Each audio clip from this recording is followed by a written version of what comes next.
Welcome to Happy Wolf Art and Chapter 3 from Medieval Tales from the Bard Irontongue. This chapter we're looking at the conversion of Harald Bluetooth.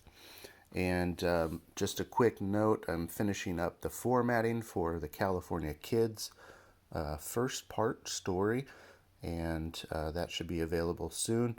So if you're interested, contact me through my Instagram, and I'll leave that in the description to this video. But these are the Beach Kids and their Viking forms, and it's a fun adventure of discovery, conflict, and some form of resolution, at least temporarily. So, all right, let's get started.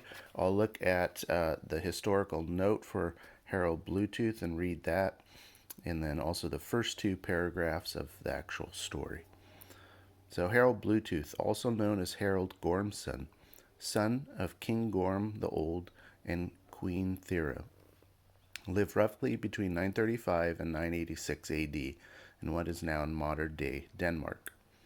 Like the Yellingstone, and if you haven't seen the Yellingstone, do check it out. It's a very interesting rock carving, which Harald had erected. His life stands as a testimony and transition between two competing traditions, the pagan past and the Christian future.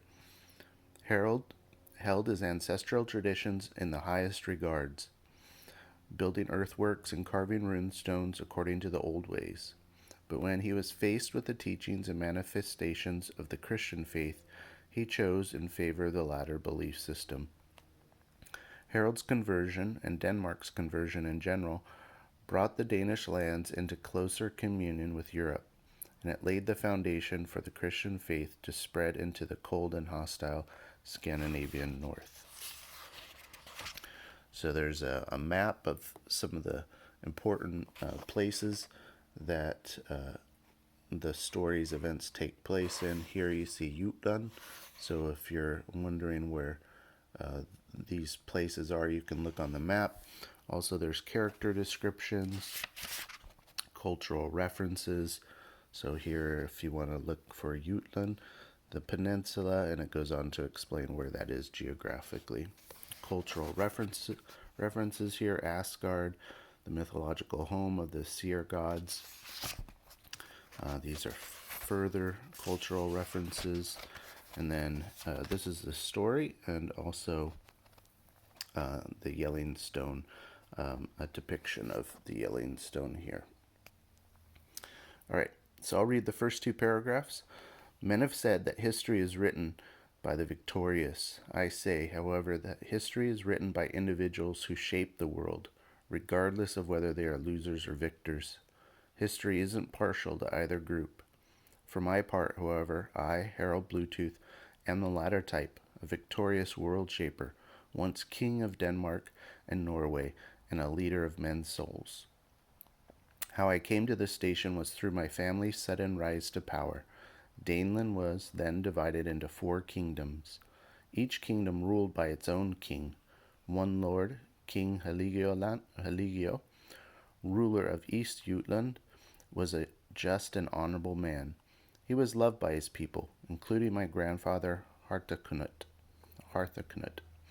And as a result, Haligio's landholdings, riches, and followers steadily grew. In contrast, Daneland's other 3 kings were envious and greedy men who sought to match Haligio's growing riches by raiding the vulnerable and unsuspecting. One day, while many of Daneland's forces were abroad razing villages and towns, a cruel and bloodthirsty heathen by the name of Olaf the Brash attacked Daneland, taking it for his own. Facing certain death, King Haligio and his retainers were forced to flee to Northmania. My father Gorm came of age during this time of exile and learned the tenets of kingship from Haligio. But before Haligio could return home and reclaim his lands, the gods cut his life short and called him to the other world. On Haligio's deathbed, my grandfather and father swore that they would retake the homeland for him. The following year, Harthacnut raised an army and returned to Jutland, waging war. In the final battle, my father defeated Knupa, son of Olaf the Brash, and retook Haligio's lost kingdom and all of Daneland. Okay, and the story goes on to specifically focus on Harold, but that was his ancestry leading up to him leading his tribe and people in various battles. So do check it out. This is available on Amazon. You can download the individual stories as ebooks, or you can purchase the entire collection of stories. And there's a couple other non-conversion tales in there that are fictional works that frame the short stories that I've written, specifically one concerning the bard Iron Tongue. So have a look at it. Let me know if you're interested, and appreciate all the new followers and the likes and comments. All right, take care.